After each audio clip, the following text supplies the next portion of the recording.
video.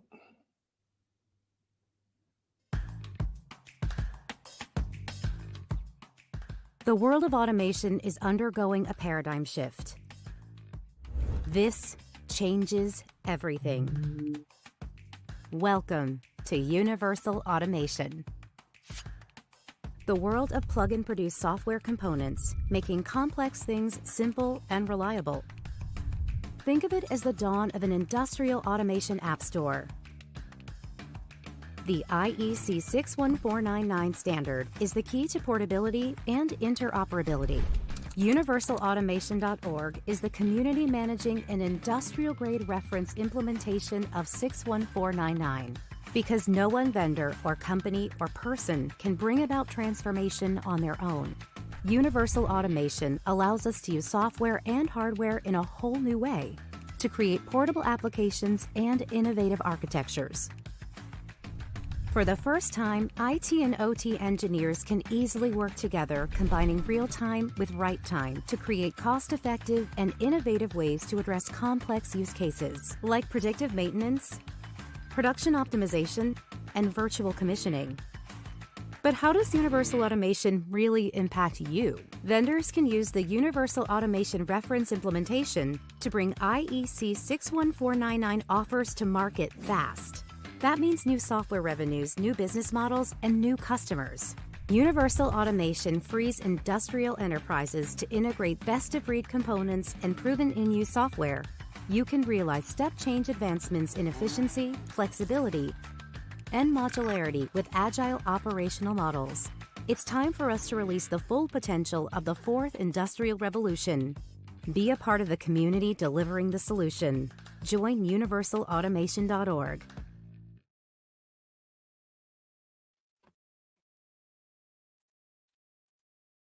Hi, everybody, and good day to you. Welcome to this first session of the UAO Goes Live. So what's UAO? UniversalAutomation.org, this new non-profit association, which was created a couple of years ago in 2021. So today, my name is Greg Bucco, and I'm the Chief Marketing Officer for this organization. So please bear with me as we go through a slide presentation of what is UniversalAutomation.org, so I can give you a bit more of insights. Don't hesitate to come with your questions, as we'll have a Q&A session at the end, and I'll be happy to answer them. So before we go to the next slide, I would like to hear it from the members.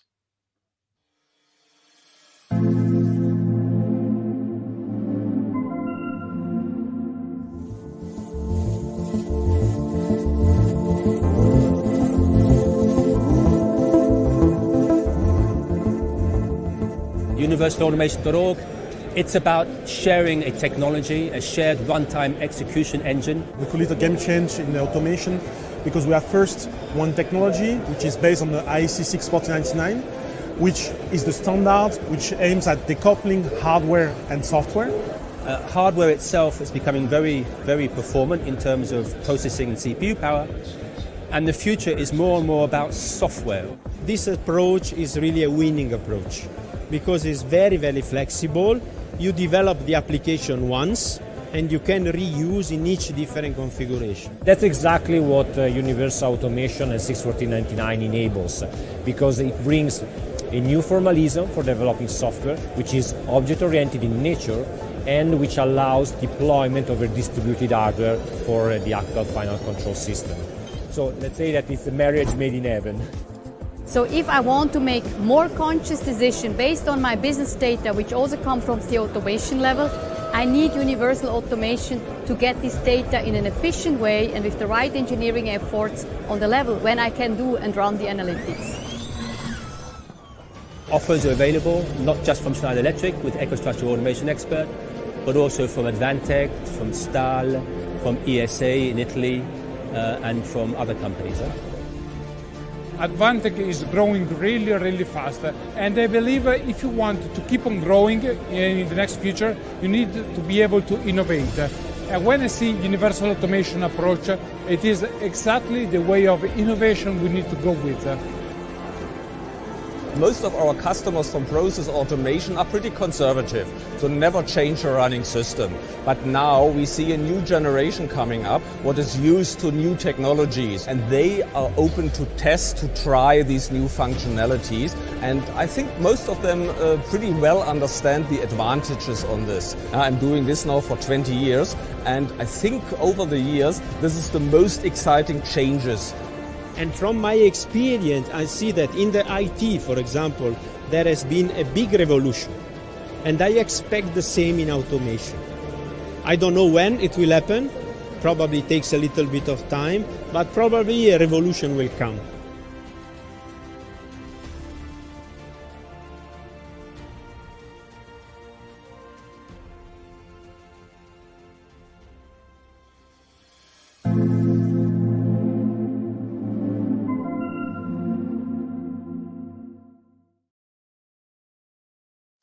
Welcome back.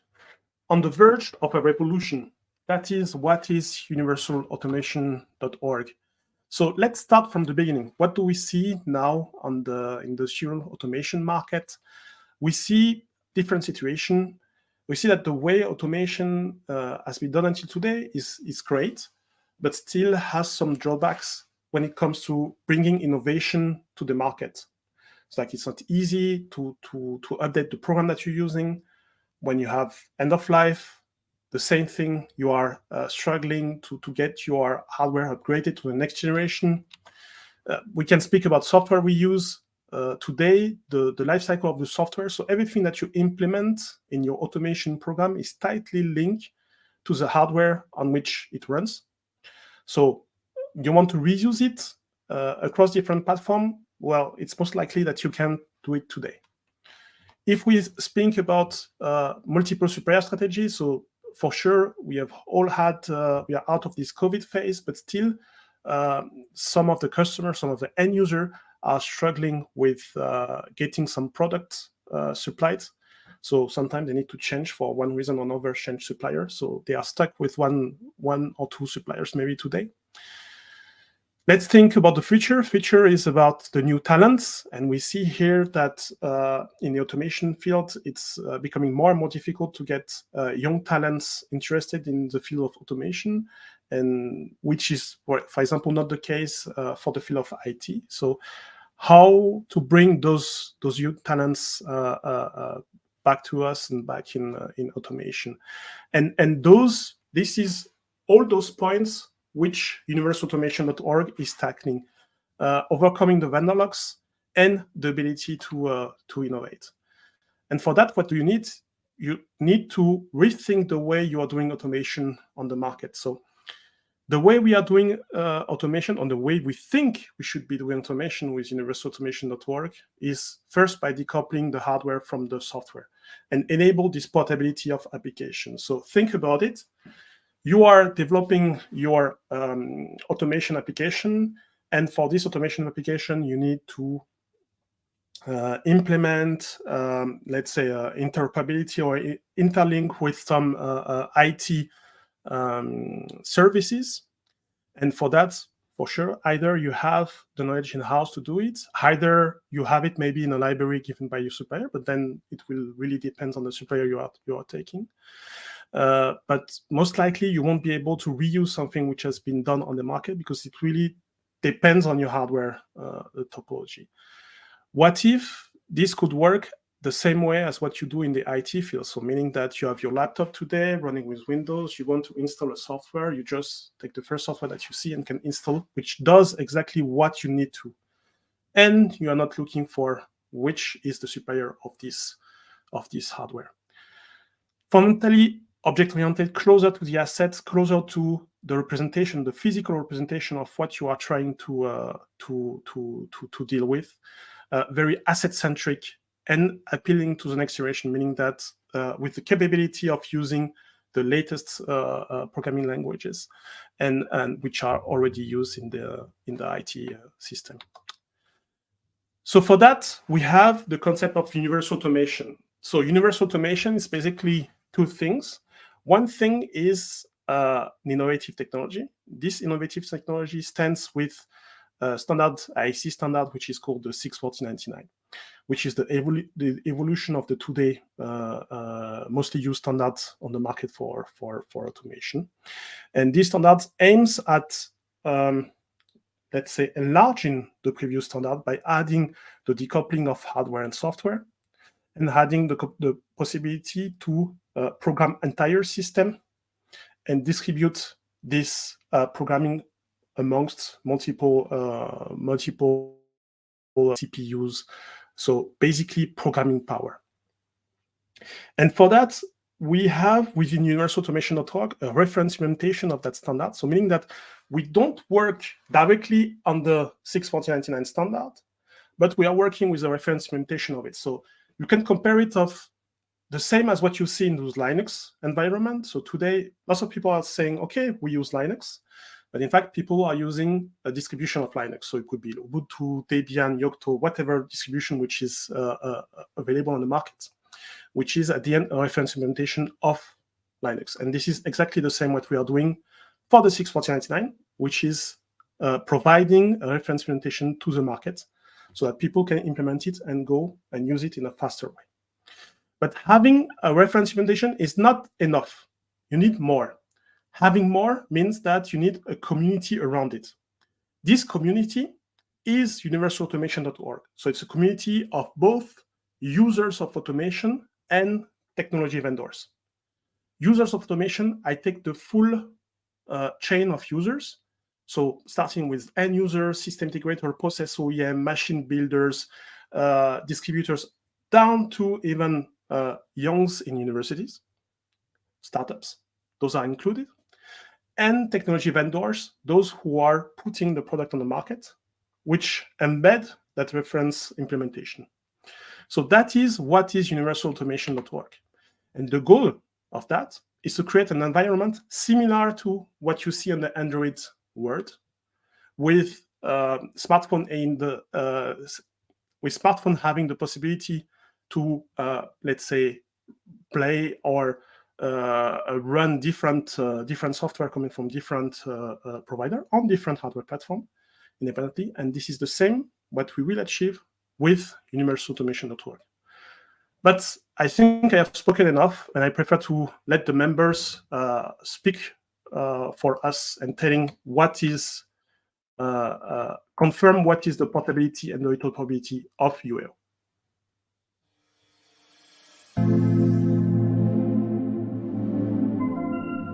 We built our code, we imported it into the system that UAO is based on, and it ran. It just ran. We thought, try that with any other two vendors. It is interoperable. You don't need to do any fine-tuning, any adjustment. It just works together, and it's not just the communication network, it's the whole functionality. So literally a part of the system can be installed over there and the other part can be installed in Australia, and it will work together.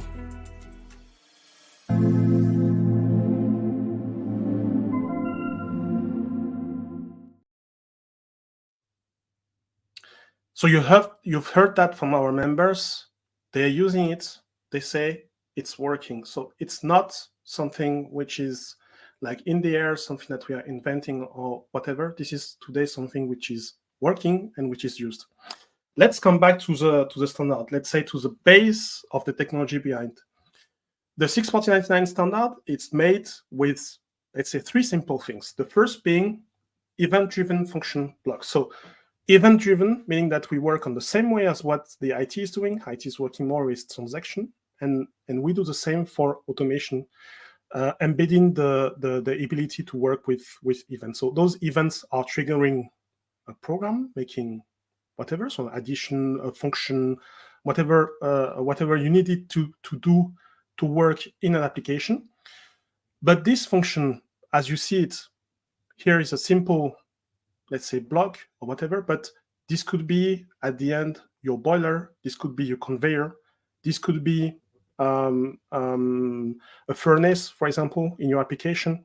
So this block is, in fact, a representation of your physical asset. It could be a function, but it could be as well representing your physical assets. This block has the ability So you can program it inside and take the programming language which you want to program the function block, but it's a self-contained software component. So meaning that when you have it, when you receive it, when you download it from somewhere and you want to reuse it, it comes with all the functionality that you need. This function block is not developed for a special hardware, but it's developed for doing a special application for you, and you can then deploy it on your targeted hardware. And the way to do that, it's simple. It's using the second principle of the 64099 standard, which is using the application model. So application model is the way you draw your application by coupling together those function blocks and making your application live. So your conveyor with your reader, with your furnace, with your whatever assets you have in your application, knowing that those assets could be asset from, let's say, the process automation world, could be asset from the discrete world, could be assets from the hybrid world, you name it, because this company is this technology is hardware and segment agnostic. And then at some point you need to decide which hardware you want it to run to, and this is what we call the device model. So it's simply selecting which hardware you want to use for your application. And here you see already the major change compared to automation today. Automation today, you start with your hardware topology. So you start usually in a centralized way with your hardware, with your CPU, your IOs, and everything. And from this topology, you do your programming. It's quite good.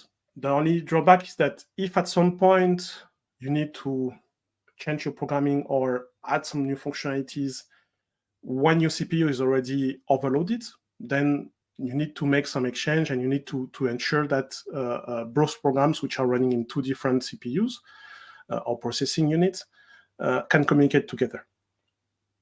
Here, with the 64099, you start first with what is your automation, let's say, situation. What do you want to program?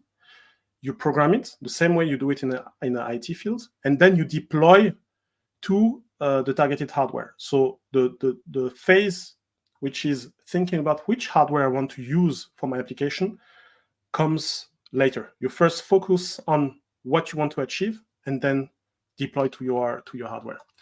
And from that, we go to the third part of the 64099, which is the system model. The system model is the way to assign your application, so your blocks that you have plugged together to draw your application, to some devices. And those devices could be simple PLCs, as what you see today, could be IPCs, could be Docker container, could be server. So here we go out from the, let's say, PLC-centric way to whatever processing unit able to process my program. And this is what we have and what we use to produce this ecosystem of plug and produce software components which are independent of the hardware. And this is the core of the 64099 and the core of what is Universal Automation Network. Because as said, here I've just explained the standard. After the standard, there is the reference implementation, which is managed by the association, Universal Automation Network. So managed by association, which is the community of users and vendors, which I've told you before. And so users, vendors, universities, startups, which are organized to maintain and further develop and deploy on the market this reference implementation of the standard. So what we promote mainly is the portability and reusability of software application and software application across hardware platform. But for sure, we have many other benefits which are coming from the standard itself. And the way it is done, for those who really want to deep dive onto the technology, the way it is done is that this reference implementation, we can call it runtime execution engine, or basically it's a piece of software which runs on your CPU and runs on your operating system. So again, we are not replacing any operating system, we use them. So today, if you're using Linux or whatever operating system on your devices, you can be able to run the runtime onto it. And this runtime is basically receiving the part of the application which is dedicated to it through the build time, through the studio, through the engineering tool where you design your application. And that is universalautomation.org. And why doing that? Why doing that? Because at the end, the goal is that you go out from this 80% programming for yourself, which is for your application, and 20% maybe using some libraries or reusing from previous project, because usually there are still always some changes to be done. But go out from this 80-20% to balance that and say, okay, 80% I can reuse because this is already on the market and I don't need to reinvent the wheel every time. I can just reuse what is available for me over there and do the 20% which is really typical to my application. So reduce that, reduce the complexity, increase the safety around your programming, for example. And by that, reusing those libraries, meaning that in the future, with that ecosystem being created, you will see more and more software being developed around segment-specific software. So company doing great, for example, in water, wastewater, and having a great functionality which wants to be developed to others without having to develop, let's say, the whole hardware architecture around it, but just selling the software. IoT specific things like digital twin, like AI in your production, for example. Could be mechatronics, your robots, had your robots in your application in a simple way, or even reuse and wrap what is already existing. Because you may think at this point that this technology is only for greenfield application, which is not the case. We can as well handle the brownfield application by wrapping them and by orchestrating them. And we'll have an example just after that. So the way you do it, you take your blocks, as said, 80% reusing, 20% doing yourself. So you take mostly your blocks from your marketplaces and do the rest yourself. You can make your own programming, so application model, select your hardware topology, which really comes toward the end. And once you have done that, you can just deploy your application, and then the entire communication between controllers or between, let's say, devices is done automatically and handled by the runtime itself.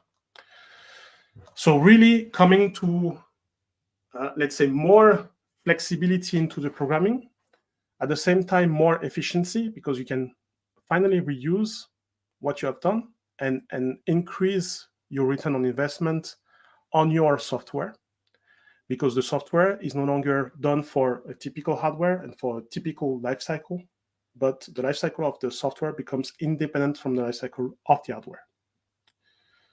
So again, I can tell you a lot about it, but I prefer when the members speak. So let's hear it from them.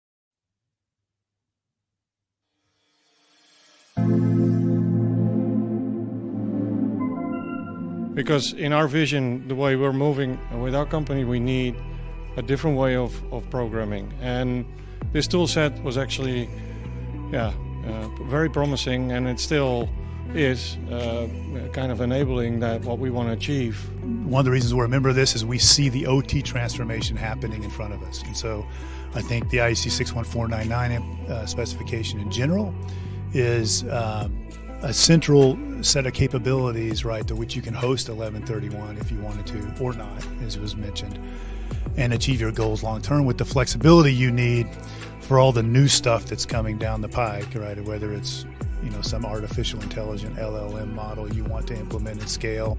We all need to learn something more, but it's not that hard. And once you start using it, you'll start to realize, oh, this is way better. A cell phone's better than a wall phone. All our technologies we have today are way better. This is another one of those.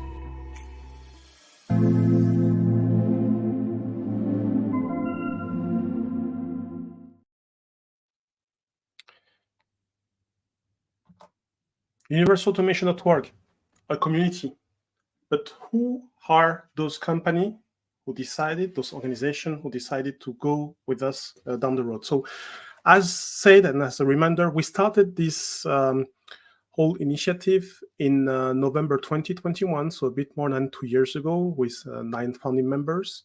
Today, we are close to 80 members from different categories: vendors, users, universities, and startups. So you can see here an overview of the companies which are going with us the way. But I mean, it's not only about companies, also about developing this ecosystem of products which are running with the UAO runtime. And this has already started because we have today 11 offers on the market which are using the runtime.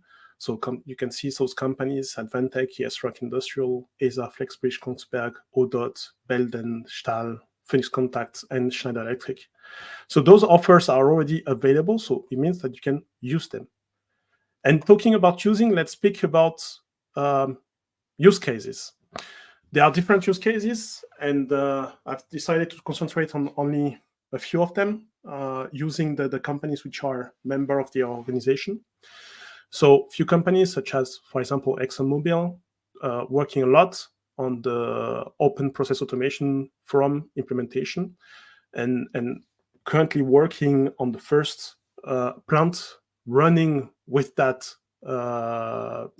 let's say, with a standard, and at the same time using the universalautomation.org runtime. So you have to see that our technology is a technology enabler for all the standards. So you have heard maybe about MTP, you have heard about OPAF, you have heard about other standards. And you can see that universalautomation.org is there to help, and is there to have a complementary approach by enabling those standards. Another example is the company Kongsberg Maritime. So Kongsberg Maritime is doing oil and gas platform and ships. And in their case, they are using the technology, especially for brownfield applications. So meaning that when you want to upgrade, when you want to update your ship or your oil and gas platform, you can simply add a layer with the devices running our technology. And this layer is orchestrating the applications across subsystems. So the subsystems are still running with the, let's say, their technology, which the former technology which you are using. And if you want to automate and you want to make those functionality running, let's say, all together, you can add this layer and add new functionalities and make the link as well with IT. So this is the way we can still use universalautomation.org with brownfield application. Another example, if we go into more the sustainability environment, is the company called GR3N. So GR3N is a Swiss company which is currently doing their plant using the technology. And for them, for sure, they are working the plastic recycling. So they have a patent on a good way to recycle plastic using microwaves. And for them, the best, let's say, their intellectual property lies into the way how to do the process. They don't want to be linked to one supplier, but they want to be able to develop their architecture, to develop their application independently of the hardware on which it lies. And that's why the 64099 and universalautomation.org was the best the best way to implement that. So for sure, we drive significant benefits for both users and vendors. The users, for sure, they become hardware independent, so they break this vendor up, not meaning that they would necessarily go in the future with more multi-vendor strategy, but just saying that by breaking this lock, they have the ability after to really decouple their lifecycle of the software and make their investment into the software more sustainable in the future and not depending on the lifecycle of the hardware. Still, we do have some good benefits for the vendors, especially when it comes to working as a platform, because here we deliver with the organization the reference implementation. So it means that for the vendors, it's really a copy and paste, and we use what is already available. So a good platforming activity. And I want to say it again. We need the help of users. We need the help of vendors to grow this ecosystem. So for sure, we bring benefits to users by, for sure, networking activities, influencing by getting to know what is implemented and which features needs to be implemented into the organization. So get active, join us, and you can drive the next generation of automation system. The same goes to vendors.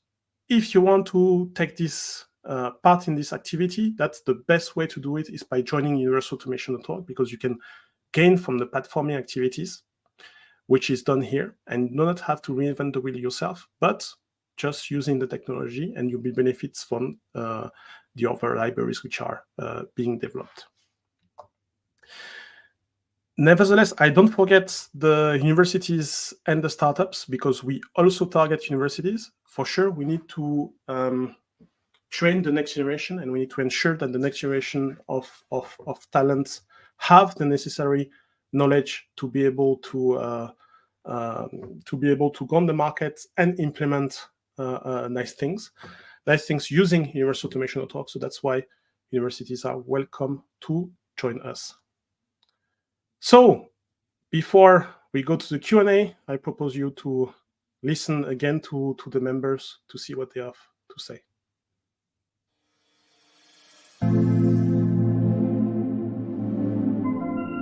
It's really a different kind of working. You can really use different kind of hardware. You can use bring easier new functionality in, and I think this is all about sustainability. We see it here in the room, and I think to really do something different, faster, more efficient, I think this is really what we all looking for. You will also now say, that's marketing. You will promise us a lot. Test it, try it, do a test installation, and I'm very sure you will be very impressed about the functionality. So all in all, a great package.